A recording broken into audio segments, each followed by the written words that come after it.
Well, look who we have here. Ciao, Francesco. How are you doing today? Ciao, Charlie. Doing great. I am enjoying my summertime and relaxing between VGC training sessions. Absolutely. You need to get that relaxation in, and I gather that it's around 40 degrees Celsius where you are, so we will keep you for as little as your time as we can before you dissolve in a pool of sweat. So, of course, you won the North America International Championships a couple of months ago. Huge congratulations again. It's your first major win after years of hard work, and now that the dust has settled a bit, that was a couple of months ago now, how are you feeling about it? It's of course very nice to win an international championship, especially after coming close so many times. And if I had to describe a feeling after my win, I would say relief, because I could finally rest after the finals were over, and yeah, after that, keep working for the next tournament, which is the World Championship. But yeah, I could have finally have a moment to rest after all the hard work put into the championship. Yeah, I'm sure it must have been such a psychological relief for you as well, just knowing that, yeah, I do have this in me. And hopefully it opens the floodgates now for many more victories to come. So, the World Championships will be using a different format from what NAIC use, but it's not too different. So, in your opinion, in your experience, how much has the metagame developed since then? I have played a lot of Regulation MB so far, and even if like the changes doesn't seem too big, we have had the addition of some Pokemon that have massively changed the landscape of the metagame. I am talking especially about Mega Raichu Y, Mega Hmm. Staraptor, Grimmsnarl, and Mega Swampert, which alone have put out many new archetypes, mixing them up, mixing all the pieces up. And so I expect actually to see a very different metagame in Worlds compared to what was NAIC. So I am excited to see what the best players are going to come up with, because I think right now we have barely scratched the surface. I think there's so much space for creative teams in this format. So I'm really excited to see what people come up with. Yeah, it's that really interesting time, that break before NAIC and World, a couple of months where the lid is on the cooking pot, so to speak. So we have no tournaments, and so we don't know what people are cooking up. So it will just emerge fully formed at the World Championships. Are you excited for the first ever World Championships on Pokemon Champions? Oh, well, it's going to be an amazing experience, I think. Like, Pokemon Champions has changed the way everybody sees the game. So, and it also has brought a lot of attention on VGC worldwide. So, that, of course, I am really glad. And I think it's going to be special because this is going to be remembered as the first worlds on the modern era of VGC, because Champions has kind of shifted the history of the game now, and there's gonna be like a pre-Champions era and a Champions era. So the first World Championship is gonna be remembered, of course, and I can't wait honestly to go play it. So I am super excited. I am training super hard, and I just love the fact that I am gonna be able to compete in it. Right.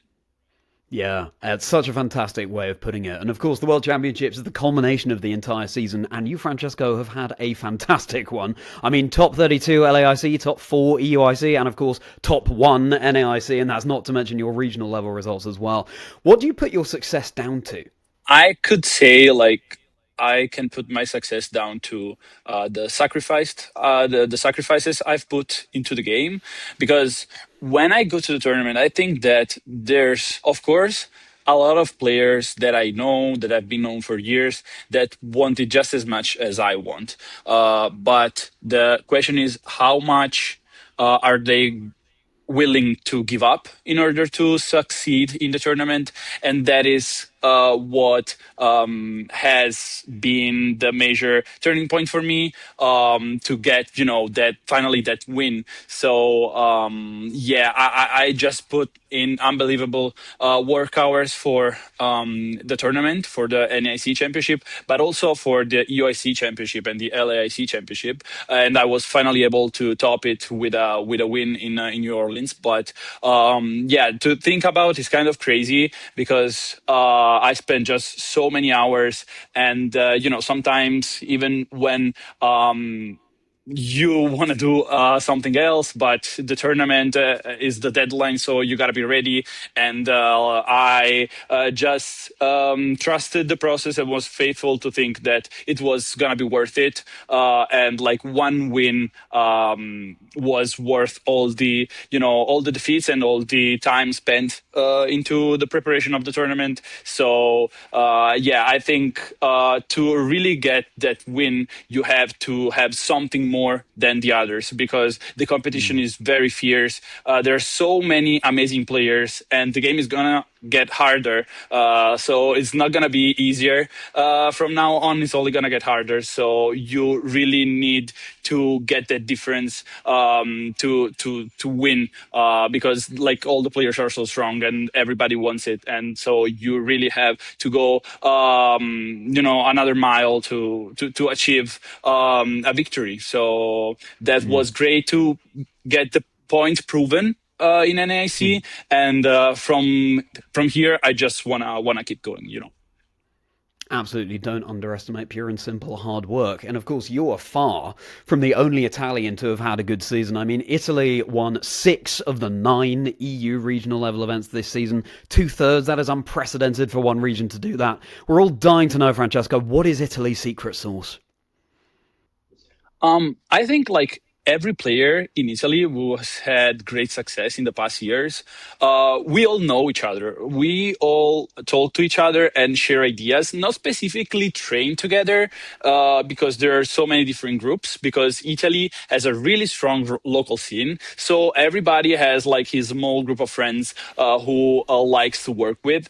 And I think like each one of us has paved the way for the next one to win. Because if I see somebody win a tournament, then I want to win a tournament myself. And then the previous winner is going to get inspired to do even better. So it's kind of a healthy competition, I think. And there's like really great players who have all these methods, and we really like to brainstorm and steal what's working from other players. And of course, speaking the same language helps to do that. But yeah, I think the Italian style of VGC players has always been a solid way of approaching the game. So you can see it in the teams.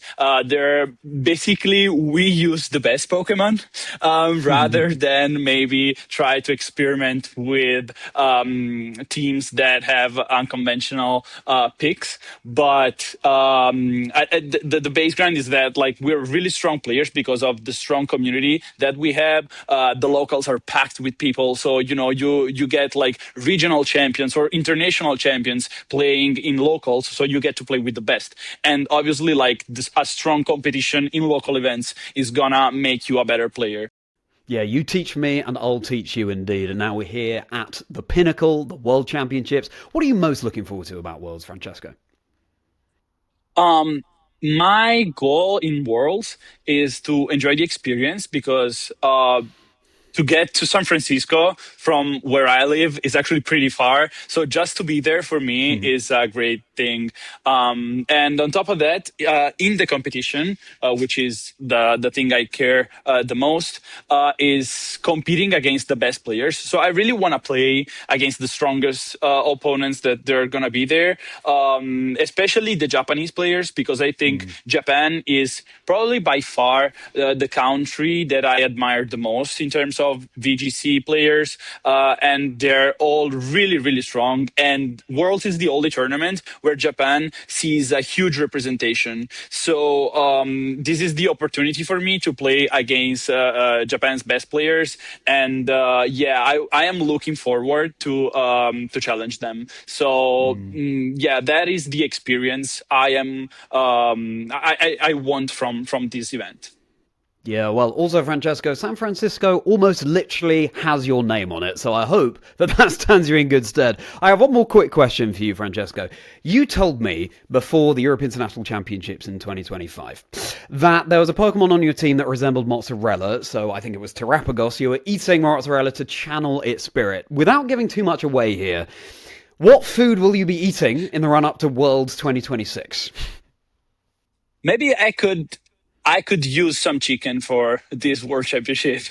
Okay, It chicken. could You help heard me it here channel my first. strength for the event. Okay, you heard it here first. We're looking forward to seeing what chicken Pokemon you have on your team. Well, first of all, thank you so much, Francesco, personally from me, because as you know, there's a high chance that I wouldn't have got into VGC without you. I use a team that you built to do well in an online tournament that then introduced me to VGC, and here we are today. So thank you from me. And I know that I am far from the only person you have inspired. I know that everyone watching has taken a lot away from this. So, Francesco, thank you once more, and we wish you all the very best at the World Championships. Thank you so much, Charlie. Thank you for having me. I am thrilled to be joined by Liam Halliburton. Liam, you got first in NA this season, second in the global leaderboards, and you had the perfect start to the season with a win in Pittsburgh, really setting you up for the remainder of the year. Did that result in any way change your mentality? You stuck with the same deck, but you tweaked along the way the entire time. Not really. I think my approach towards Masters has pretty much always been the same. I always want to do my best at every single event, but it certainly did give me some confidence and really let me know that I can do this, which is great. Yeah, I mean, you're someone that can prove that time and time again with your results over the years, but really honing in on your season, there's a lot of options here to pick from, so I'll give you a moment, but what are some of those highlights for your journey throughout the season? I would say, first and foremost, absolutely my game versus Tord in the Vegas finals, where I used the Blood Moon Ursaluna with the Team Rocket's Watchtower to break through the Cornerstone Mask in Game 2. Still ended up losing, but it was a really, really fun set, and definitely one of the highlights for me. I also really enjoyed EUIC, where I brought the Zoroark deck, including Bidoof and Darmanitan, with a really heavy Darmanitan focus. I was really, really proud of my deck building for this event. And so, yeah, I would say that those two are probably the two biggest highlights of the season for me. Yeah, Vegas finals, UIC. Yeah, it's first of all, it's so strange to consider a loss in a finals as one of your favourite moments, but I think that really gained the respect of a ton of people. Everyone had written you off before you sat down for that final, so it was really amazing to see how you navigated that one in such a unique way, and even surprising Tord is something you don't see every day. But then I love that you picked up on the deck building as one of your key focuses for the season, because you've been mixing it up. Even though you've stuck with Zoroark for the entirety of the season, even through rotation, you've been turning some heads. You've been including, even at the NAIC, the most recent event, cards like Drapion, Purloin, Mega Absol. How much of that is down to your just sort of preferences as a deck builder? It seems like you unlocked the power of something like Transformation Tome coming out from the new set at the time for NAIC. What are some things that you have an eye on? Is there a checklist for Zoroark you like in particular, or was this just a package of cards you thought worked really well with some new inclusions? I would say my approach is generally to, I think one of the tricky parts about Zoroark is that you have to figure it out on its own for each individual meta. So it really has to be tailored for the specific tournament that you're going to. Those general inclusions, I would just say, I thought they worked really well together. That's always the goal when you're building decks, is you want to find cards that have a ton of synergy. As opposed to trying to make a checklist and go down the list through matchups, you want to try and find cards that really work well together and hit multiple matchups at once. Yeah, that's really good advice. And I feel like the Transformation Tome in particular seems to fit your playstyle so nicely. You've already been very eloquent in previous interviews throughout the season. You had many opportunities to be interviewed by other casters and whatnot, talking about your thought process with Zoroark and really why that is the deck that you fixated on this season. What is it about this archetype that you think brings out the best in you as a player? Yeah, I've said before, I think it's a deck that really rewards my natural tempo. It's a deck that isn't always trying to be the most aggressive, but also isn't trying to be super slow either. It kind of strikes that middle ground, which I really like to play in. And then, of course, it has all the appeals of, what people traditionally like in the high HP, now the solid damage output with the Zekrom, and of course the onboard draw engine that everybody loves. Right now it also has access to Dark Energy, which is really, really powerful with Monkey Dorian format. So, yeah, it has a lot going for it. I really love the deck. We will talk about the World's Meta in a moment, but first I wanted to pivot to the World Championships. You have a pretty good story to tell in terms of previous World Championships. You're World's Champion already in 2022. I was in the arena in London. It was an incredible performance where it was a nail-biting final. It was getting to sudden death in Game 3. Do you see that as a key moment that changed you as a competitor in particular, or is there anything that you feel was different since becoming a World Champion? Absolutely. I think it was really interesting. Before that point, I was doing a lot of different things. I think primarily I was also doing debate in high school. After I won Worlds, I decided, I'm just going to go all in on Pokemon and really put all my time into it. So in that sense, I think it was a really pivotal event for me. It's also one where, huge confidence boost, of course, right? Worlds is always a tricky event. It doesn't matter who you are. It's really difficult to do well at Worlds. There's just so many strong competitors. And so being able to, break through and have a really nice result is something that, happens super rarely, even for the best players. So having that happen to me was just really amazing. That's something I always appreciate. Yeah, that's amazing. I didn't know about the debate thing, and that reminds me of your podcast. That's also, having a voice in the game is something that is definitely akin to you. So that speaks volumes. There you go. As we've just seen at the NAIC, you're a player that can pivot and scout the best cards for a metagame and really make the most out of them. When you take a look at the new Pitch Black expansion for the first time, what cards do you feel will have a big impact on the metagame, and also maybe some cards that you have your eye on that could be low-key, solid options that people still need to explore? I think the thing that jumps out the most is, of course, Mega Excadrill. Really big archetype that's introduced in Pitch Black that wasn't around at NAIC. I would say the cards that interest me the most, though, outside of Mega Excadrill, are Bastiodon, the Team Grunt Syndicate, Team Rust Grunt Syndicate that discards an energy, and the Dark Bell. I think all of these cards are really unique in their effects, and in that sense, they're going to be fun to play around with over the next month. That doesn't surprise me at all. Those cards sort of speak to you as a player, like you said, having that balance of control, but also potential aggression. I think that fits the bill for all of those cards, so that doesn't surprise me one bit. Liam, I just want to ask one final question before I let you go. As a world champion yourself, what's some advice that you would give to players specifically heading to this tournament to take the crown? I mean, I would say, at least for me, don't skimp out on your prep. It's a really, really important event to prepare for, and there's a lot to learn about this meta. It's pretty complex, and a lot of moving pieces, a lot of new stuff. It's pretty easy to overlook what's happening in the new set, but I think as people will continue to play with the meta, they're going to realize it's a lot of change, and really something that they have to put in some time with to learn if you want to do well. Well, Liam, that's incredible. Thanks so much for your insights. Really interesting stuff. I wish you great luck at the World Championships. I'm sure you don't need it, but I'll give it to you either way. And I'll see you there. Thanks so much. It's not every day that you get to speak with the world champion, but today we are going to sit down with the reigning world champion, Beelzeboy. Welcome in, champ. How are you feeling? Hello, Speedy. Yeah, I'm feeling great. I'm excited to do this interview with you. Awesome. Well, the World Championships are right around the corner, just a few weeks away. I wanted to kind of catch up with you and ask you a few questions about how you're feeling going into this World Championship, because it's a big one. 30-year anniversary for Pokemon, 10-year anniversary for Pokemon GO. So let's get started.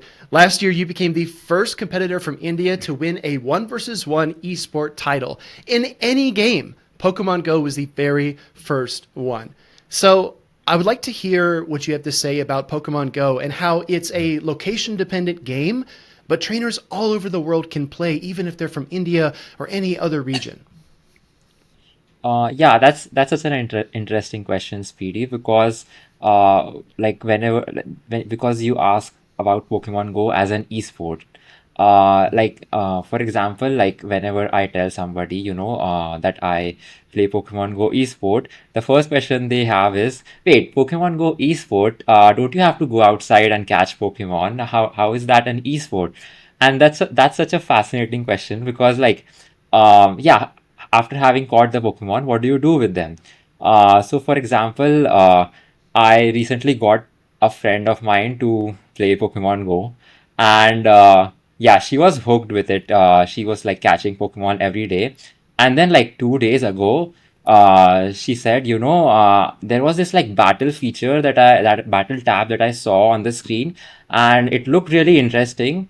And yeah, I lost a lot, but like I just, I was enjoying it so much that I played all 25 of those in one go. And I was like, that was like everything to me, because that's what I think is special about Pokemon Go, because like what other esport can boast that you go outside, catch Pokemon, and then fight with them, fight other people with them. Like what other esport can boast that I can play this esport anywhere in the world, and trade with my friends, and win on the big stage with these Pokemon that I caught.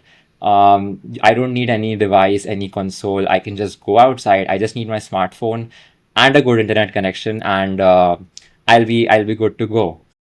I'm so glad that you jumped right into the battling aspect of the game, because a lot of players that pick up Pokemon Go, maybe they go into Go Battle League after a while and they try the Open Great League. I wanted to talk with you about the competitive circuit, because this year Pokemon Go introduced limited metas at the international championship level. So at both EUIC and NAIC, you were top 8, which is honestly insane. It proves that you still got it.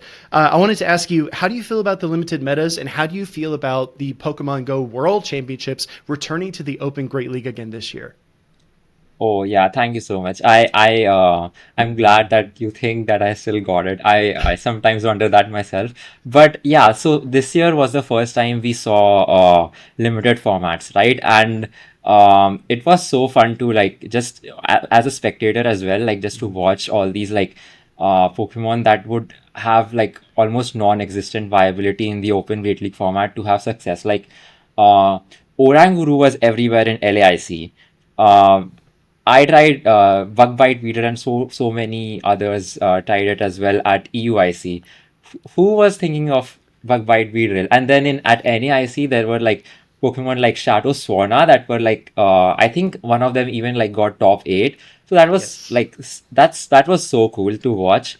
And I feel like yeah, that's such an important thing, like having like getting to like other than like the Open Great League format, getting to play all these Pokemon. And also like you not only have these different Pokemon to play with, but also the play styles that are rewarded in these limited formats are often different from what is like uh, what is like the regular basis for Open Great League.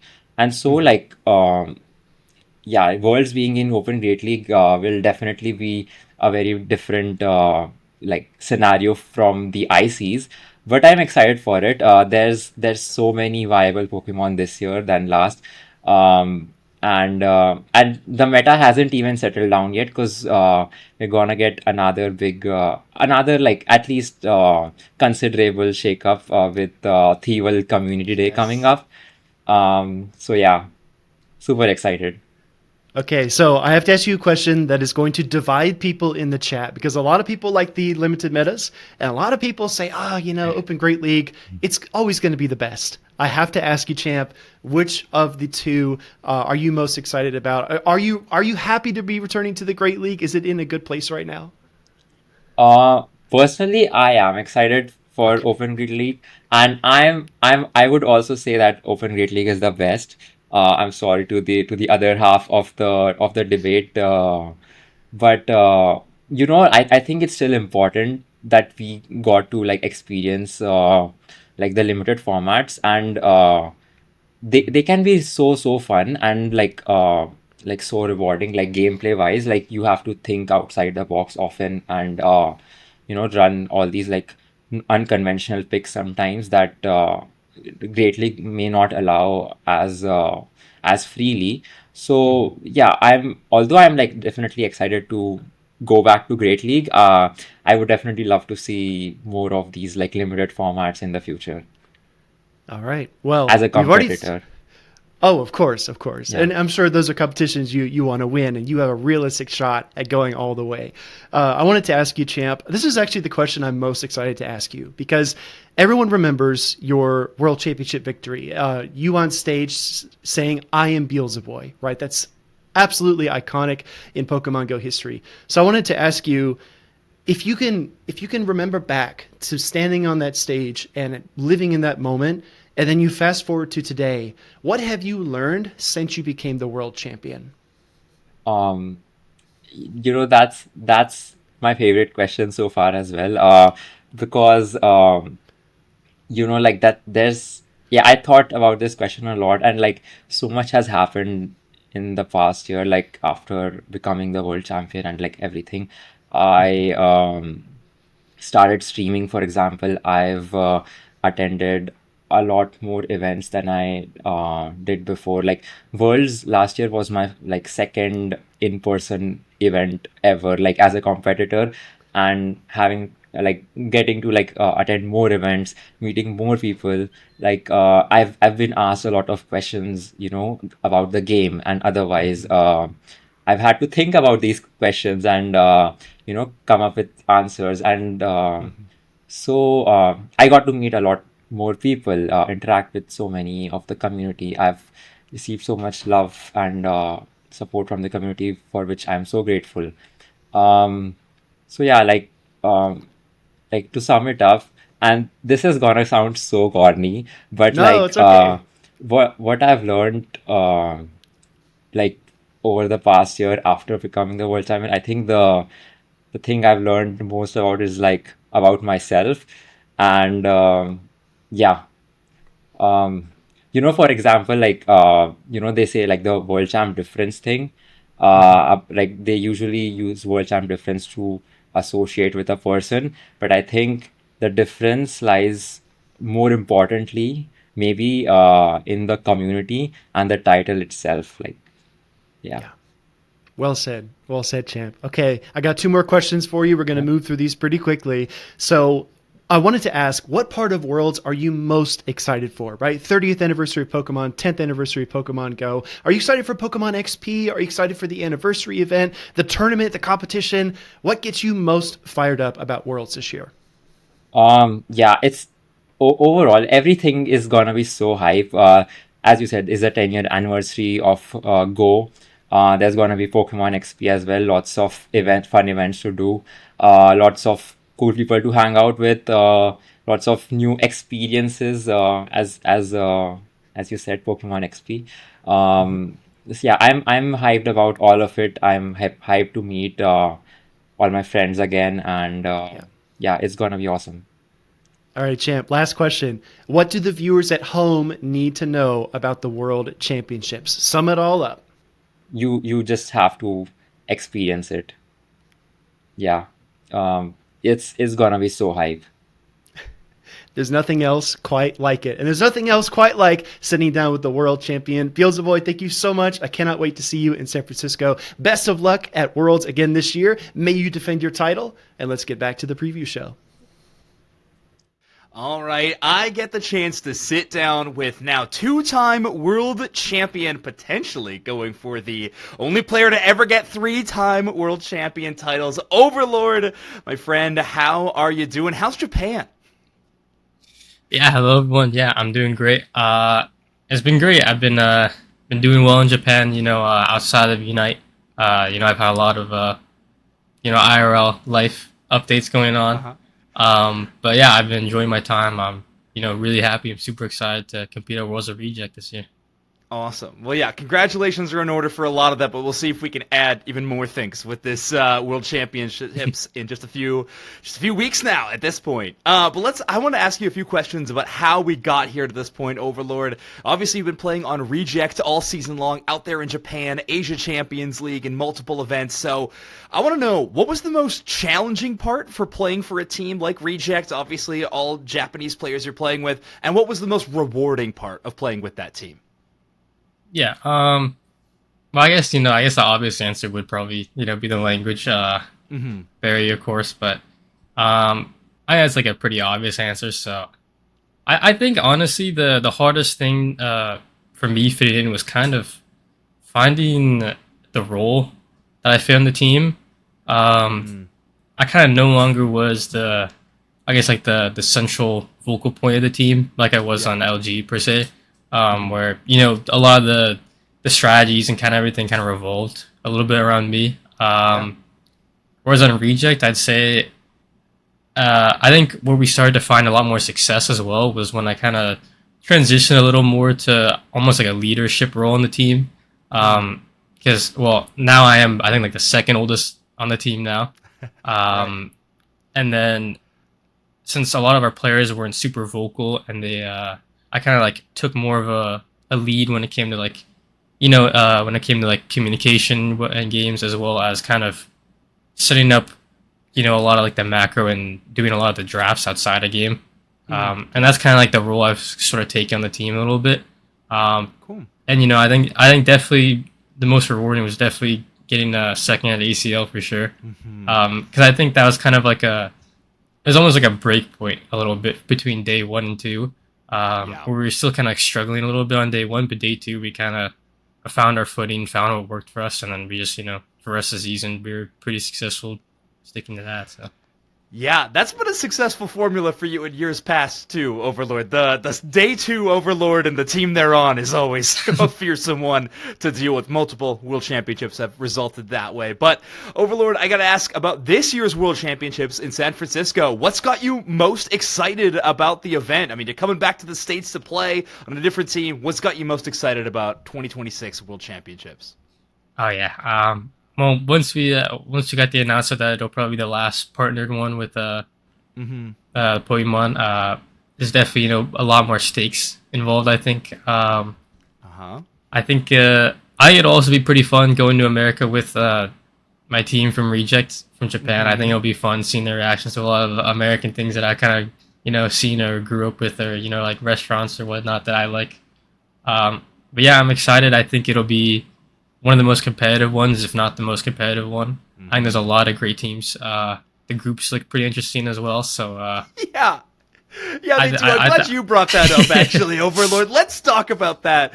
You are put in what I think most people are calling the craziest group. I mean, it's Reject, you got Root Dignitas in there, and Stamina Esports all in the same group. I mean, 1, what was your reaction when you saw that was the group draw? And 2, how you feeling about it? Yeah, I mean, to be honest, I just couldn't believe that we were with Dig again at ACL because I knew I was talking a lot with them, and they're like, yeah, in Worlds, let's get some practice scrims in this time because surely we're not gonna, be round 1 or be in the same group. So, of course that happened. I guess we're just destined to play against NA and my previous teammate Otter. But yeah, and then of course Stamina. Were the team that actually eliminated Reject last year as well. Oh, wow. So a lot of them were, I think a little bit excited as well to kind of, get their revenge this year. But yeah, it was definitely a shock. It's definitely probably one of the strongest groups that I've ever been at Worlds. But yeah. I am excited, and I think at the end of the day, if you want to win Worlds, you have to beat everyone. So that's true. To me, the group being strong doesn't matter too much. Okay, I like that. Yeah, I think whatever team makes it out of that group, or multiple teams, I suppose, is going to be a strong contender to win the whole thing. Oh, yeah. I think everybody's got that opinion. Cannot wait to watch those matches happen. But just a question for you. Obviously, you're in charge of a lot of the drafts for Team Reject, or at least a strong voice in those. Any of these new Pokemon that have been hitting the game rapidly, you think are going to have a major splash at the World Championships? I know you're not going to want to give away too many strategies, but any Pokemon out of the new roster that you think, this one, I mean, it's going to be everywhere? To be honest, this is probably one of the more interesting metas, I think, going to Worlds, because I think with each region, they kind of have their own meta, and I think it's also we're in a meta where there's a lot of characters that are kind of viable. There's no... real super standout characters besides maybe like Feraligatr. Right.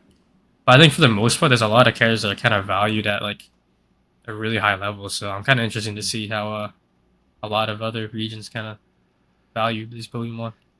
Yeah, makes sense. I mean, it's one of my favorite things about the World Championships, tuning in and seeing that, like, inter-regional, I mean, you get play style matchups, but you also get metagame read matchups. Could be so fun. Day 1's crazy because of it. Day 2, things tend to settle out sometimes. However, with how open this metagame is, honestly, who knows? It's going to be a blast. I can't wait to watch it. Overlord, last question I have for you, and this one's a bit more on a personal level. We talked a bit about it at the start of the interview already. You've won the World Championships 2 times now. You're in there in the top of people who've only done it twice now. There's not many of you. And there's going to be one more chance to be the only 3-time world champion is going to be the opportunity in front of you. But you also have a lot of other big motivators this year. You're playing with a new team, with Team Reject. You're playing with these new teammates. You have a chance to represent that banner. And now you're playing for a whole new region as well. You're representing a team from Japan at the World Championships, which we all know comes with a lot of eyes on you and a lot of fans cheering for you. So what do you think is your biggest motivator going into this World Championships? Is it the personal push to get the 3 World Champs accolades, playing for your teammates on Team Reject, or representing Japan? Which one do you think, well, I don't want to say keeps you up at night, but which ones got you most excited for this year's event? Yeah, I think, of course, the personal accolades I think is cool. Calling myself a 3-time world champion would be cool, but and of course, I love all the fans and support I've gotten from Japan, so winning for them would be great. But I think ultimately, definitely winning for my teammates on Reject is probably the leading factor, the leading drive. Pee-wee is a very long-time veteran player of the game as well, who's given a lot to the game, and unfortunately, at Worlds hasn't always exactly getting the most back from the game. He's had a rough few Worlds. I think last year was actually the first time he made it out of groups at Worlds with Reject.